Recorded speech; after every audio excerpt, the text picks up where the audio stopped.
नमस्कार। Welcome to doctor BD Singh math Samastipur. आज आपके बीच छोटी सी बात को रखते हैं। एक विद्वान फिलोसफर स्कॉलर जिसको कहिए, उन्होंने कहा था कि विपत्ति में धैर्य रखना चाहिए और खुशी में ज़्यादा उड़ना भी नहीं चाहिए, तो वह इंसान आगे हमेशा बढ़ते रहता और संघर्ष करते रहना चाहिए। इन्हीं बातों को लेकर के मैं गणित बनाने वालों को भी कहता हूँ कि नहीं बने तो धैर्य रखना चाहिए, बनेगा, सॉल्व होगा, और बन जाए तो भी गंभीर रहना चाहिए।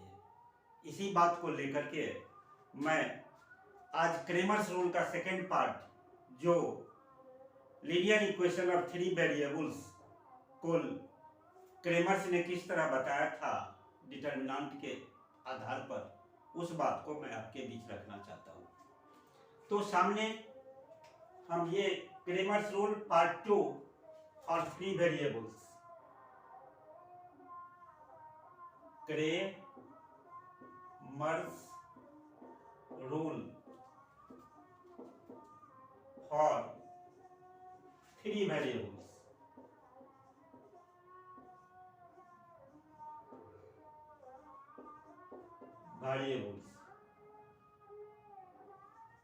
Three variables. अब जरा देखें इसको कैसे सॉल्व किया जाएगा। a1x plus b1y plus c1z plus d1 equal to 0, a2x plus b2y plus c2z plus d2 equal to 0, a3x plus b3y plus c3z plus d3 equal to 0। ये थ्री इक्वेशंस हैं, three variables हैं, therefore you have given three equations, then you have to find values of x y z by this rule, Cramer's rule. अब देखें rule क्या है। x लेंगे whole divided by, x वाले terms को छोड़ देंगे और जैसे बाकी कांस्टेंट है b1 b2 b3 c1 c2 c3 d1 d2 d3, इसको नोट करेंगे। a1 a2 a3, नहीं सॉरी, x वाला तो लिए ही, a1 a2 a3 नहीं नोट होगा।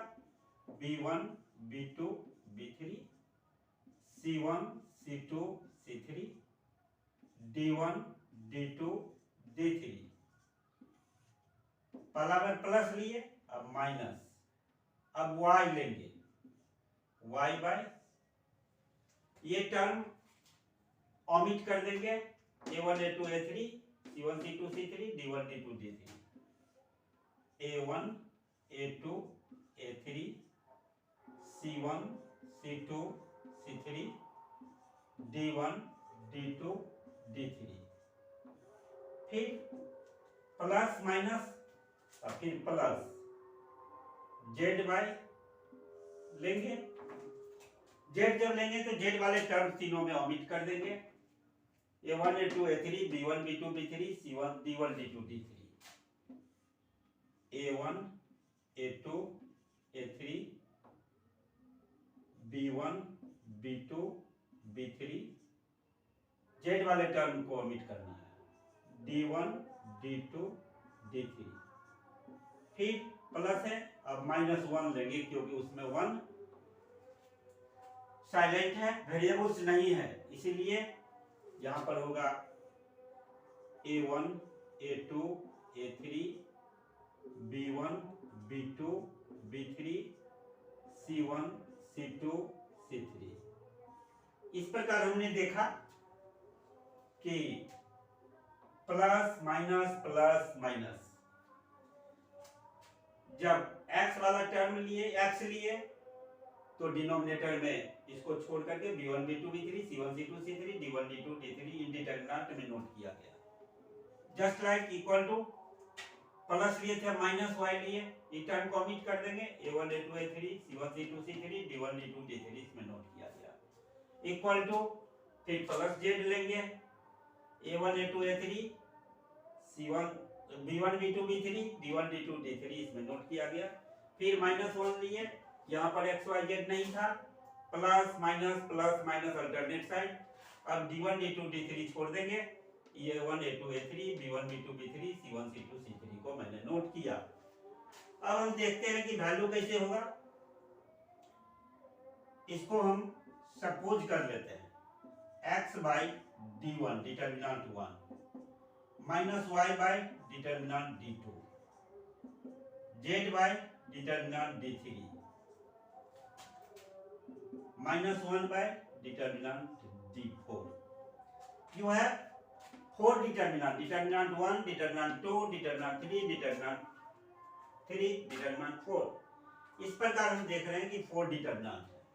अब इसको हम कहते हैं first relation, second relation, third relation, fourth relation. हम x निकालना चाहें तो डिटर्मिनेंट माइनस में determinant 1 by determinant 4 from first and fourth, x equal to minus d1 by d4 from 2 and 4 from 2 and 4 y equal to minus minus cancel d2 by d4 and from 3 and 4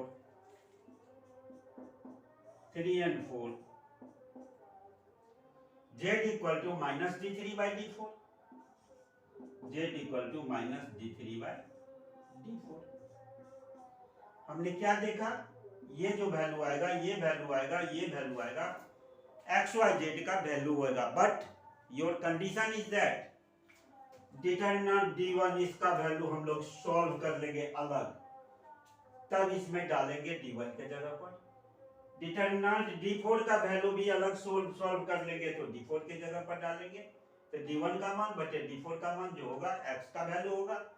similarly determinant d2 को अलग note करके solve कर लेंगे और फिर d2 के जगह पर रखेंगे और d4 का सॉल्व किए हुए हैं रखेंगे, y का वैल्यू होगा। ठीक इसी प्रकार d3 ये जो है d3 को सॉल्व कर लेंगे और सॉल्व करने के बाद फिर d4 सॉल्व किया हुआ है, माइनस में d3 बाई d4 वैल्यू दे देंगे, उसके बाद एक्स वाई जेड का ऑलरेडी वैल्यू कंफर्म हो जाएगा। और इस प्रकार हम 3/3 लीनियर इक्वेशन क्या करते हैं, इसको एक्स वाई जेड में वेरिएबल्स में जो लीनियर इक्वेशन है उसको हम इस वे में आसानी से सॉल्व कर सकते हैं। तो दोस्तों क्रेमर्स ने इसलिए रूल दिया था कि 2/2 वेरिएबल्स जो हम लोग x और y में इक्वेशन होते थे उसको हम बहुत से तरीके अंडर 10 में भी सीख चुके थे, और यहाँ इजी करने के लिए, शॉर्ट टाइम करने के लिए भी क्रेमर्स ने अपना सिस्टम दिया।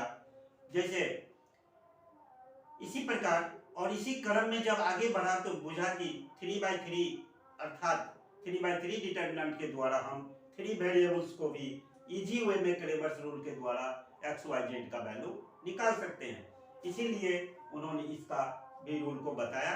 और नेक्स्ट जो कार्यक्रम होगा इसमें बेस्ट आधारित हम आपको एग्जाम्पल्स देंगे, उस एग्जाम्पल्स को जानने के बाद आप इस बेस पर जितना भी प्रॉब्लम्स होंगे, सॉल्यूशन होंगे, आप यूजी वे में सॉल्व कर सकते हैं। और यही बात को लेकर के आज अपनी बात को समाप्त करता हूं। लेकिन जरा सोचिए, थोड़ा सा चिंतन भी करना चाहिए। हमने देखा कि न्यूटन जब पेड़ के नीचे बैठा हुआ था तो एक सेब नीचे गया, वह उसी पर सोचने लगा, सोचते सोचते सोचते फिर वह एक दो ढेला ऊपर फेंक करके देखता है तो पाता है कि फिर वह जमीन पर गिर जाता है। इस प्रकार जितने भी पेड़ के पत्ते हैं जमीन पर गिरता था, पेड़ के जितने भी फल थे जमीन पर गिरता था, ढेला जितना भी था जमीन पर गिरता था। इस प्रकार उन्होंने सारी बात को एनालिसिस करने के बाद लिख दिया कि पृथ्वी में एक शक्ति है, कैपेसिटी है, वह कैपेसिटी है, अट्रैक्शन पावर है, जिसको वह किसी भी वस्तु को अपनी ओर खींचती है। इसलिए कह दिया कि अर्थ हैविंग ग्रेविटेशनल फोर्स, पृथ्वी के पास गुरुत्वाकर्षण शक्ति है, गुरुत्वाकर्षण बल है। ठीक इसी प्रकार आर्किमिडीज जब स्नान करने गया नदी में, तो वह पाया कि जितना बार वह डुबकी लगाता था उसको ऊपर उत्प्लावक बल फेंक देता था, और ताकत के बल पर अपना भर जाता था जब डुबकी लगाने, लेकिन पानी की शक्ति और जो बल था उसमें उसको ऊपर फेंक देता था। उन्होंने आर्किमिडीज भी दौड़े दौड़े अपने घर पर आया और घर पर आकर के सरप्राइज लोगों को बताया कि हम जितना बार भी पानी में डुबकी लगाते हैं हमको वह ऊपर फेंक देता है। इसका मतलब है उस नदी के पानी में उत्प्लावक बल होता है, एक क्षमता होती है। इसी प्रकार उन्होंने खोज निकाला उत्प्लावक बल का, और उसी पर आर्किमिडीज अपने एक सिद्धांत दिया जिसको आर्किमिडीज का सिद्धांत कहते हैं। तो हम लोग बहुत सारी बातें हैं जो आगे भी करते रहेंगे, और ये तरह का समीकरण इक्वेशन को आप सॉल्व कर सकते हैं। इन्हीं बातों के साथ आज के कार्यक्रम को मैं समाप्त करता हूं, और उम्मीद करते हैं कि सब्सक्राइब आप करने के बाद हमारी सारी वीडियो को आप देखेंगे। इसलिए आप अपने जितने भी फैंस हैं, आपके जितने भी कनेक्टिविटी है, सारे लोग को कहें कि इसको आप सब्सक्राइब कीजिए और इस वीडियो को देखिए, आपको बहुत कुछ मिलेगा। मैं तो अभी स्टार्ट किया हूँ और इतनी चीज आपको मिलेगा कि आप गदगद रहेंगे। हमेशा प्रसन्न रहिए, खुश रहिए, हैप्पी रहिए। जय हिंद, जय भारत।